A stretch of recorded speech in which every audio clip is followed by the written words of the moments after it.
Good evening, and welcome to our second installment of Storytime for Adults. As promised, at the end of the summer, we decided to do Storytime for Adults again, this time for the month of October. And since it is October, and we are presently in the season of Halloween, we happen to have a seasonally appropriate theme as well. This month we'll be reading classic horror stories. Our Storytimes will be appearing twice a week, every week, for the entire month of October. Stories will post every Wednesday and Friday at 6 p.m. until October 30th. I will be reading every Friday, and Will, our teen library associate, will be reading stories every Wednesday. Will has some wonderful and classic tales lined up for you as well, so if this holds any interest for you, I recommend you check them out.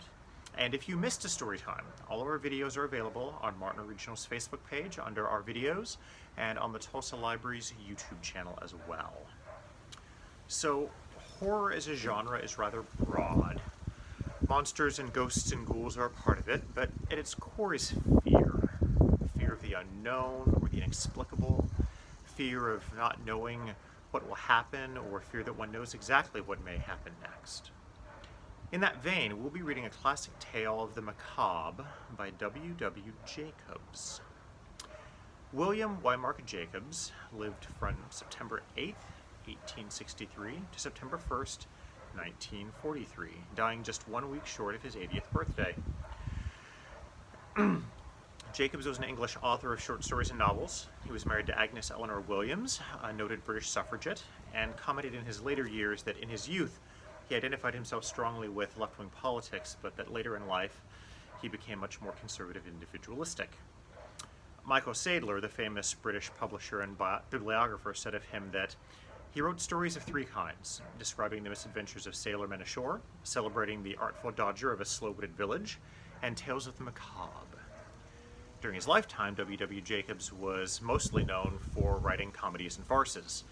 Today, however, he's known far more for three different horror stories that he wrote: The Monkey's Paw, Toll House, and Jerry Butler. It is the first of those three stories that we'll be reading tonight. The Monkey's Paw was written and published in 1902 and has since been adapted innumerable times for the stage, radio plays, television episodes, and movies. The core storyline as well has had homage paid to it so many times in so many different series and books that you will have undoubtedly encountered it before as a trope without even knowing where it originated. So why don't we see where it originated and dive right in then, shall we? Without further ado, The Monkey's Paw by W.W. Jacobs, published 1902.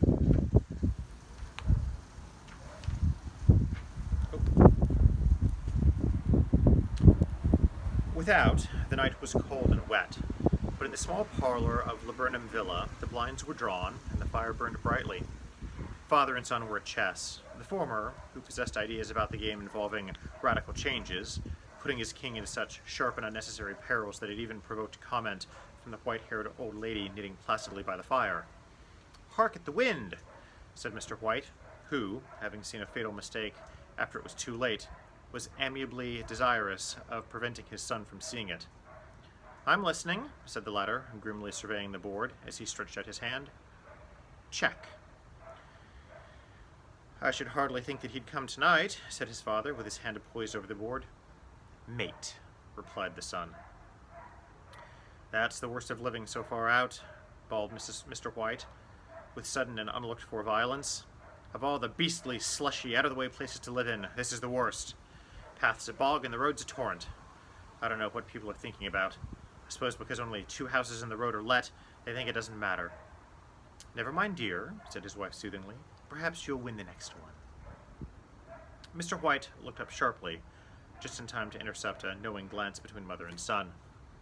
The words died away on his lips, and he hid a guilty grin in his thin gray beard. "There he is," said Herbert White, as the gate banged too loudly and heavy footsteps came towards the door. The old man rose with hospitable haste, and, opening the door, was heard condoling with the new arrival. The new arrival also condoled with himself, so that Mrs. White said, "Tut, tut," and coughed gently as her husband entered the room, followed by a tall, burly man, beady of eye and rubicund of visage. "Sergeant Major Morris," he said, introducing himself. The sergeant major shook hands, and taking the proffered seat by the fire, watched contentedly while his host got out whiskey and tumblers and stood a small copper kettle on the fire. At the third glass, his eyes got brighter, and he began to talk, the little family circle regarding with eager interest this visitor from distant parts, as he squared his broad shoulders in the chair and spoke of wild scenes and doughty deeds, of wars and plagues and strange peoples. 21 years of it, said Mr. White, nodding at his wife and son. When he went away, he was a slip of a youth in the warehouse. Now look at him.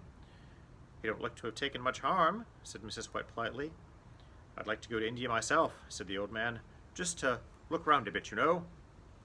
Better where you are, said the sergeant major, shaking his head. He put down the empty glass and sighed softly, shook it again. I should like to see those old temples and fakirs and jugglers, said the old man. What was that you started telling me the other day about a monkey's paw or something? Morris? Nothing, said the soldier hastily. Leastways, nothing worth hearing. Monkey's paw? Said Mrs. White curiously. Well, it's just a bit of what you might call magic, perhaps, said the sergeant major offhandedly. His three listeners leaned forward eagerly. The visitor absent-mindedly put his empty glass to his lips and then set it down again. His host filled it for him. To look at, said the sergeant major, fumbling in his pocket, is just an ordinary little paw, dried to a mummy. He took something out of his pocket and proffered it. Mrs. White drew back with a grimace, but her son, taking it, examined it curiously.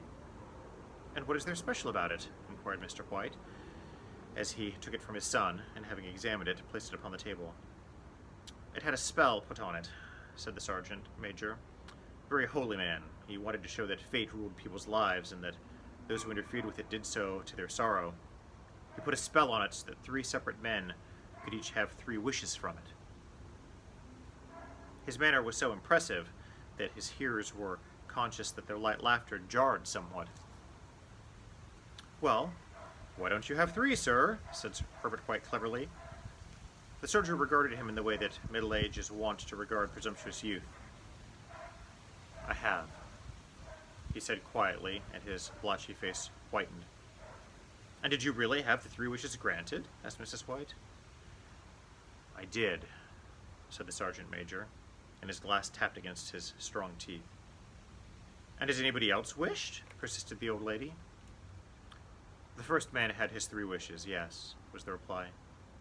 I don't know what the first 2 were, but the third one was for death. That's how I got the paw. His tones were so grave that a hush fell upon the group.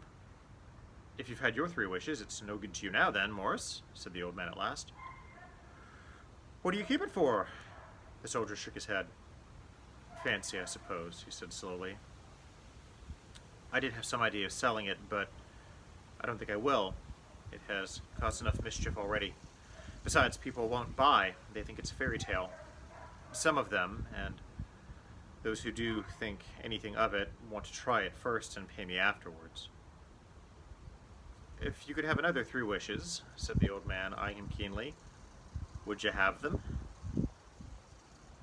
I don't know, said the other. I don't know. He took the paw, and dangling it between his forefinger and thumb, suddenly threw it upon the fire. White, with a slight cry, stooped down and snatched it off. Better let it burn, said the soldier solemnly. If you don't want it, Morris, said the other, give it to me. I won't, said his friend doggedly. I threw it on the fire. If you keep it, don't blame me for what happens. Pitch it on the fire again like a sensible man. The other shook his head and examined his new possession closely. How do you do it? He inquired. Hold it up in your right hand and wish aloud, said the sergeant major. But I warn you of the consequences. Sounds like the Arabian Nights, said Mrs. White as she rose and began to set the supper. Don't you think you might wish for 4 pairs of hands for me? Her husband drew the talisman from his pocket, and then all 3 burst into laughter as the sergeant major, with a look of alarm on his face, caught him by the arm. If you must wish, he said gruffly, wish for something sensible. Mr. White dropped it back in his pocket and, placing chairs, motioned his friend to the table. In the business of supper, the talisman was partly forgotten, and afterwards the three sat listening in an enthralled fashion to a second installment of the soldier's adventures in India. "If the tale about the monkey's paw is not more truthful than those he had been telling us," said Herbert, as the door closed behind their guest, just in time to catch the last train, "we shan't make much out of it." "Did you give him anything for it, father?" inquired Mrs. White, regarding her husband closely. "A trifle," said he, coloring slightly. "He didn't want it, but I made him take it, and he pressed me again to throw it away." "Likely," said Herbert with pretended humor. "Why, we're going to be rich, and famous, and happy." "Wish to be an emperor, father, to begin with. Then you can't be henpecked." He darted around the table, pursued by the maligned Mrs. White, armed with an antimacassar. Mr. White took the paw from his pocket and eyed it dubiously. "I don't know what to wish for, and that's a fact," he said slowly. "Seems to me I've got all I want." "If you only cleared the house, you'd be quite happy, wouldn't you?" said Herbert, with his hand on his shoulder. "Well, wish for £200, then." "That'll just do it." His father, smiling shamefacedly at his own credulity, held up the talisman, as his son, with a solemn face, somewhat marred by a wink at his mother, sat down at the piano and struck a few impressive chords. "I wish for £200, said the old man distinctly. A fine crash from the piano greeted the words, interrupted by a shuddering cry from the old man. His wife and son ran forward. "It moved!" he cried, with a glance of disgust at the object as it lay on the floor. "As I wished, it twisted in my hand like a snake." "Well, I don't see the money," said his son, as he picked it up and placed it on the table. "And I bet I never shall." "It must have been your fancy, father," said his wife, regarding him anxiously. He shook his head. "Never mind, though. There's no harm done. But it gave me a shock all the same." They sat down by the fire again while the two men finished their pipes. Outside, the wind was higher than ever, and the old man started nervously at the sound of a door banging upstairs. A silence unusual and depressing settled upon all three, which lasted until the old couple rose to retire for the night. "I expect you'll find the cash tied up in a big bag in the middle of your bed," said Herbert, as he bade them good night, "and something horrible squatting up on top of the wardrobe, watching you as you pocket your ill-gotten gains." He sat alone in the darkness, gazing at the dying fire, and seeing faces in it. The last face was so horrible and so simian that he gazed at it in amazement.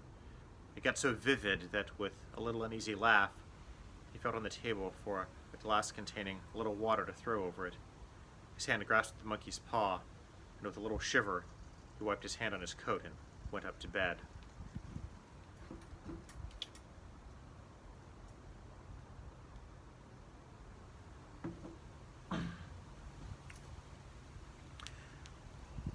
In the bright of the wintry sun next morning, as it streamed over the breakfast table, he laughed at his fears. There was an air of prosaic wholesomeness about the room, which it had lacked on the previous night, and the dirty, shriveled little paw was pitched on the sideboard with a carelessness that betokened no great belief in its virtues. "I suppose all old soldiers are the same," said Mrs. White. "The idea of our listening to such nonsense.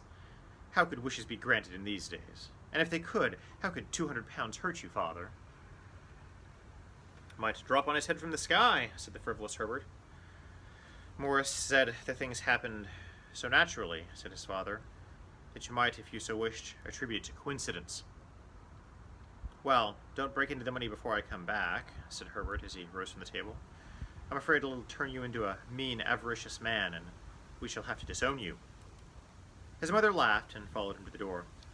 He watched him down the road, and, returning to the breakfast table, was very happy at the expense of her husband's credulity. All of which did not prevent her from scurrying to the door at the postman's knock, nor preventing her from referring somewhat shortly to retired sergeant majors of bibulous habits when she found that the post brought a tailor's bill. "Herbert will have some more money of his funny remarks, I expect, when he comes home," she said as they sat at dinner. "I dare say," said Mr. White, pouring himself out some beer. "But for all that, the thing moved in my hand. That I'll swear to." "You thought it did," said the old lady soothingly. "I say it did," replied the other. "There was no thought about it. What's the matter?" His wife made no reply. She was watching the mysterious movements of a man outside, who peered in an undecided fashion at the house, appeared to be trying to make up his mind to enter. In mental connection with the 200 pounds, she noticed that the stranger was well dressed and wore a silk hat of glossy newness. 3 times he paused at the gate and then walked on again. The 4th time he stood with his hand upon it, and then with sudden resolution flung it open and walked up the path. Mrs. White, at the same moment, placed her hands behind her and hurriedly unfastened the strings of her apron, put that useful article of apparel beneath the cushion of her chair. She brought the stranger, who seemed ill at ease, into the room. He gazed at her furtively and listened in a preoccupied fashion as the old lady apologized for the appearance of the room and her husband's coat, a garment which he usually reserved for the garden. She then waited as patiently as her sex would permit for him to broach his business, but he was at first strangely silent. "I was asked to call," he said at last, and stooped and picked a piece of cotton from his trousers. "I come from Ma and Megan's." The old lady started. "Is anything the matter?" she asked, breathlessly. "Has anything happened to Herbert? What is it? What is it?" Her husband interposed. There, mother," he said hastily. "Sit down and don't jump to conclusions. You've not brought bad news, I'm sure, sir?" And he eyed the other wistfully. "I'm sorry," began the visitor. "Is he hurt?" demanded the mother wildly.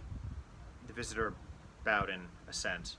"Badly hurt," he said quietly, "but he is not in any pain." "Oh, thank God," said the old woman, clasping her hands. "Thank God for that, thank—" She broke off suddenly as the sinister meaning of the assurance dawned upon her, and she saw the awful confirmation of her fears in the other's averted face. She caught her breath and turned to her slower-witted husband, laid her trembling old hand upon his. There was a long silence. "He was caught in the machinery," said the visitor at length in a low voice. "Caught in the machinery," repeated Mr. White in a dazed fashion. "Yes." He sat staring blankly out at the window, and taking his wife's hand between his own, pressed it as he had been wont to do in their old courting days nearly 40 years before. "He was the only one left to us," he said, turning gently to the visitor. "It is hard." The other coughed and, rising, walked slowly to the window. "The firm wished me to convey their sincere sympathies with you in your great loss," he said without looking round. "I beg that you will understand I am only their servant and merely obeying orders." There was no reply. The old woman's face was white, her eyes staring, and her breath inaudible. On the husband's face was a look such as his friend the sergeant might have carried into his first action.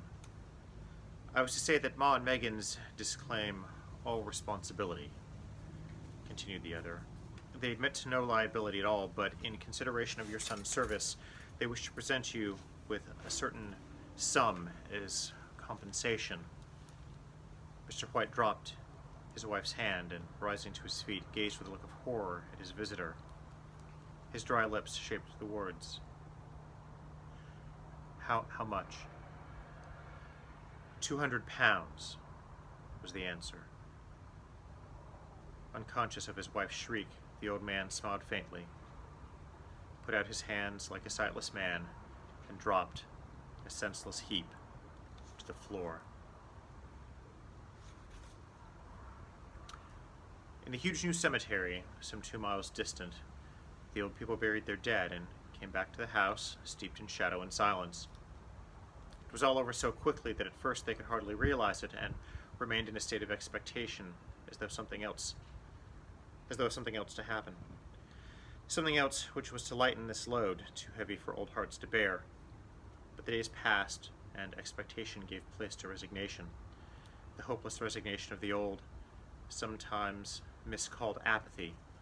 Sometimes they hardly exchanged a word, for now they had nothing to talk about, and their days were long to weariness. It was about a week after that. The old man, walking suddenly in the night, stretched out his hand and found himself alone.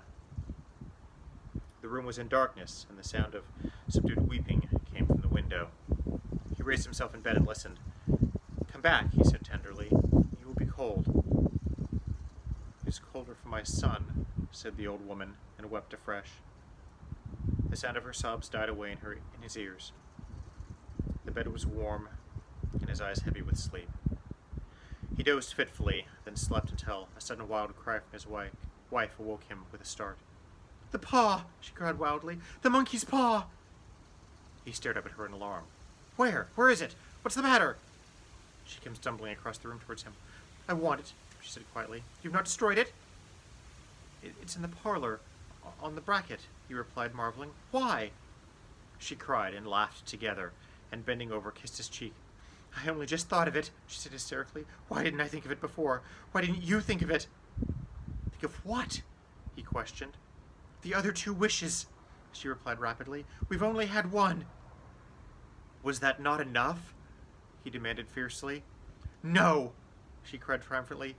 "We will have one more. Go down and get it quickly, and wish our boy alive again."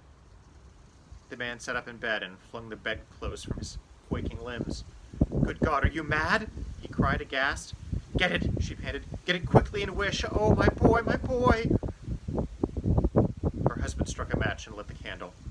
"Get back to bed," he said unsteadily. "You don't know what you're saying." "We had the first wish granted," said the old woman feverishly. "Why not the second?" "A coincidence," stammered the old man. "Go and get it and wish," cried his wife, quivering with excitement. The old man turned and regarded her. His voice shook. "He's been dead 10 days. And besides, I would not tell you else, but I could only recognize him by his clothing.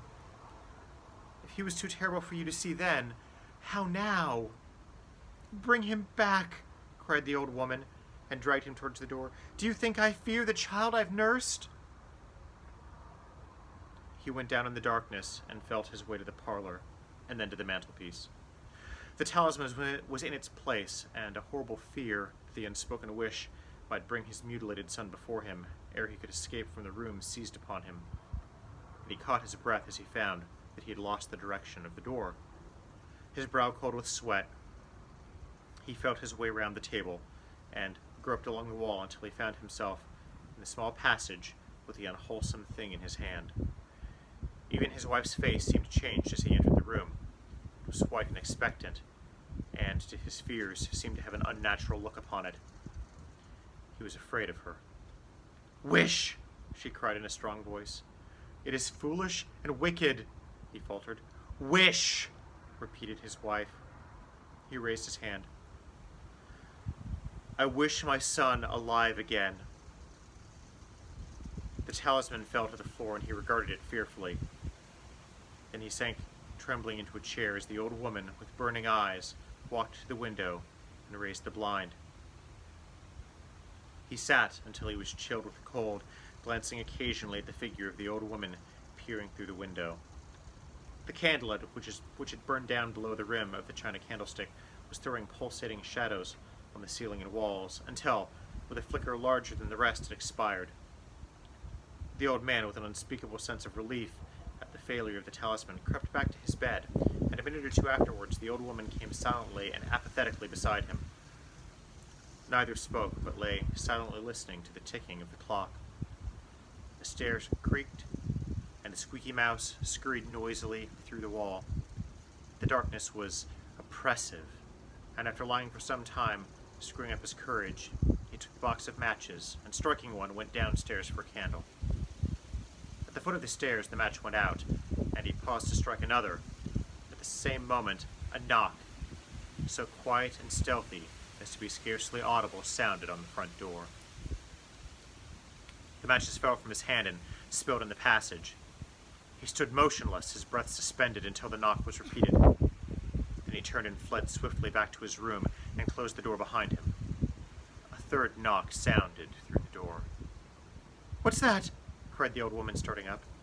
"A rat," said the old man in shaking tones. "A rat. It passed me on the stairs." His wife sat up in bed listening. A loud knock resounded through the house. "It's Herbert!" she screamed. "It's Herbert!" She ran to the door, but her husband was before her, and, catching her by the arm, held her tightly. "What are you going to do?" he whispered hoarsely. "It's my boy! It's Herbert!" she cried, struggling mechanically. I forgot it was 2 miles away. What are you holding me for? Let go! I must open the door! For God's sake, don't let it in, cried the old man, trembling. You're afraid of your own son? She cried, struggling. Let me go! I'm coming, Herbert, I'm coming! There was another knock, and another. The old woman, with a sudden wrench, broke free and ran from the room. Her husband followed to the landing and called after her, appealing as she hurried downstairs. He heard the chain rattle back and the bottom bolt drawn slowly and swiftly from the socket. Then the old woman's voice strained and panting. The bolt! She cried loudly. Come down! I can't reach it! But her husband was on his hands and knees, groping wildly on the floor in search of the paw. If he could only find it before the thing outside got in. A perfect fusillade of knocks reverberated through the house, and he heard the scraping of a chair as his wife put it down in the passage against the door. He heard the creaking of the bolt as it came slowly back, and at the same moment he found the monkey's paw and frantically breathed his third and last wish. The knocking ceased suddenly, although the echoes of it were still in the house. He heard the chair drawn back and the door opened. A cold wind rushed up the staircase, and a long, loud wail of disappointment and misery from his wife gave him courage to run down to her side, and then to the gate beyond. The street lamp flickered opposite shone on a quiet and deserted road.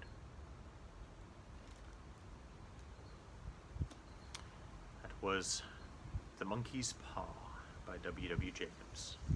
I hope you have enjoyed this and have been enjoying our story so far this month, and we will see you next time.